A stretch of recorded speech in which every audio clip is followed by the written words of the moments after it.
सेपटे भुवनेश्वर जलबंदी स्थिति को नहीं मुख्यमंत्री मोहन माझी उद्वेग। भुवनेश्वर प्रकृत में स्मार्ट सिटी की बोली प्रश्न कले मुख्यमंत्री। असराए वर्षार जलबंदी होउछि राजधानी। भुवनेश्वर इस्कन मंदिर रास्तार कृत्रिम बन्या स्थिति सृष्टि होउछि। केतेबेले मुकुला ड्रेन रे जाउछि जीवन। राज्य स्तरीय स्वायत्त शासन दिवस समारोह रे जोगदे राजधानी रे वर्षा दिने सृष्टि होतिबा जलबंदी समस्या को नहीं उद्वेग प्रकाश करिसेंती मुख्यमंत्री मोहन चरण माझी। भुवनेश्वर प्रकृत में कौन स्मार्ट सिटी बोली प्रश्न करिसेंती। भुवनेश्वर को स्मार्ट करने को हेले पानीय जल, ड्रेनेज, स्वास्थ्य, बिजुली आदि समस्यार समाधान आवश्यक। राजनीतिर ऊर्ध्वरे रही काम करने को आह्वान देइछंती मुख्यमंत्री। सरकार समस्त को निरपेक्ष प्राधान्य देबे बोली भी कहिसेंती।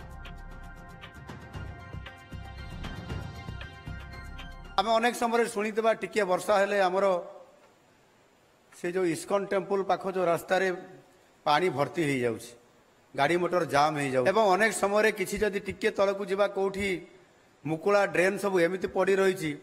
विगत दिन मानक किसी पिला माने स्कूल फेरला बेले से ड्रेन रे पड़वा एवं भासी जीवा एवं तार किछि घंटा पर डेड बॉडी पाइबा ए प्रकार भी एक स्पर्शकातर घटना मन घटी।